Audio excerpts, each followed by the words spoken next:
Hey everyone, welcome back to my channel. I want to talk about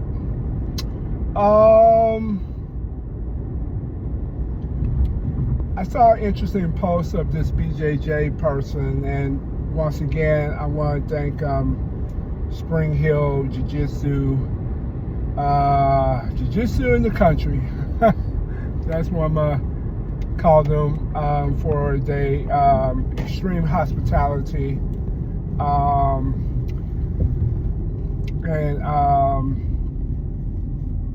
friendliness.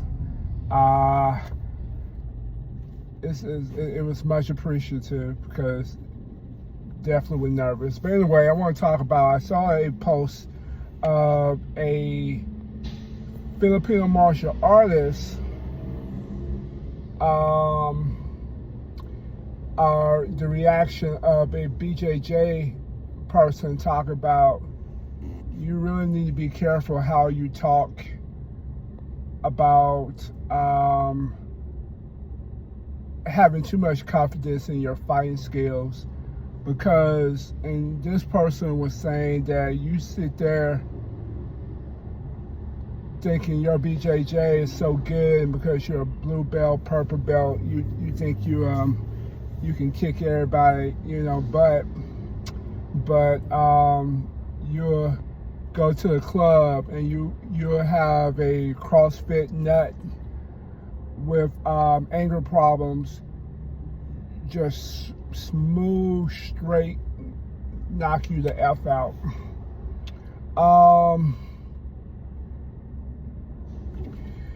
And it's definitely worth saying that it's pretty much cross in any style. Don't be so confident in your training ability that you think it's going to correlate and transfer for the street. Street is a different entity. Because you can dominate somebody in a class do not mean you can dominate somebody in real life. That is not the case. Once again, I don't work a field where I am actively, physically taking people down anymore. Got too old for that. That's a young man's game in a way, But when I was in the fight, literally, and I'm taking down people, man, there was some people that was like 130 pounds. With my size, I could not, it was hard to take them down. I had to use 2 people or 3, to take them down. I'm like, man, this is crazy. And this person has no fighting experience, just a bad life. And just, mad about life. And you unfortunately stand in the place of a broken down father or a family member that just no longer there. So I was doing jiu-jitsu twice a week, karate 3 times a week, I still do 5 classes a week, but it's more karate now and 1 time jiu-jitsu.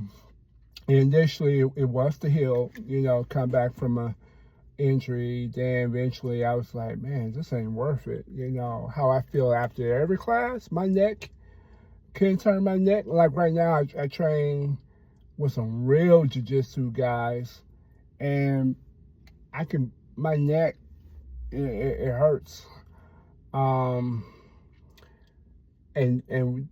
they were taking it easy on me, literally, or don't think because you got this going on, you can just take. And trust me, the older you get, your punches ain't the same in your 50s like it was when you were 32 or 28. And I don't care how good you are. If I get you before you get me, you know, and don't get this silly twisted notion that everybody is just a novice. There are some people who got war life experience of killing and doing the Assassin's Creed Yakuza person in real life, and they have decided that they have given up their life and the mental damage and decide to just live a peaceful life, and you bump at them the wrong way at a gas station because you mad about something, and you look at their small stature and you think, oh, I can take them, I can beat them. And, you know, when somebody get in your way because of your life issue, you don't know that person is a trained killer that's trying not to kill.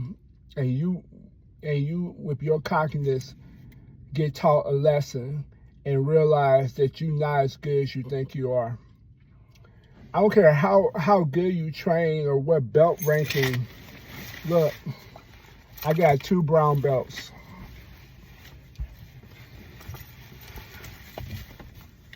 I got a blue belt with 2 stripes. Got a white belt in another style, orange belt, blue belt in a Kempo style. That don't mean nothing. That means nothing in real time. It just means that you have worked towards a skill, and hopefully it gives you an advantage. You know, training is better than no training. But don't think you are the only one, and don't think what you do will translate to everything. A BJJ guy is not going to be able to beat a boxer in a boxing match. You just not going to do it. A karate guy is not going to beat a jiu-jitsu guy on the ground. It's not going to happen. A judo guy going against a aikido guy. Who knows? You know, all I'm saying is someone that's dedicated their life in one martial arts and worked on the mastery of that and pressure test that martial art to make sure they know what they're doing. You're not going to just jump in their field and just beat them. Unless you're in a similar art like Muay Thai to karate, or box or kickboxing to Taekwondo. All I'm saying is every person is defeatable. Every single person is defeatable. On the wrong night, on the wrong day.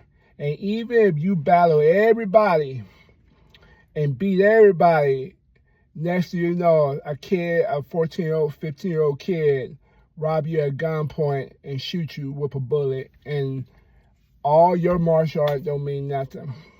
Dead with a bullet in your head or in your body. So let's just be a little bit more humble. Even me, because sometimes I have to. Jiu-jitsu is a humbling sport. Every week I realize that I got stuff to work on, and I'm not as good as I think I am.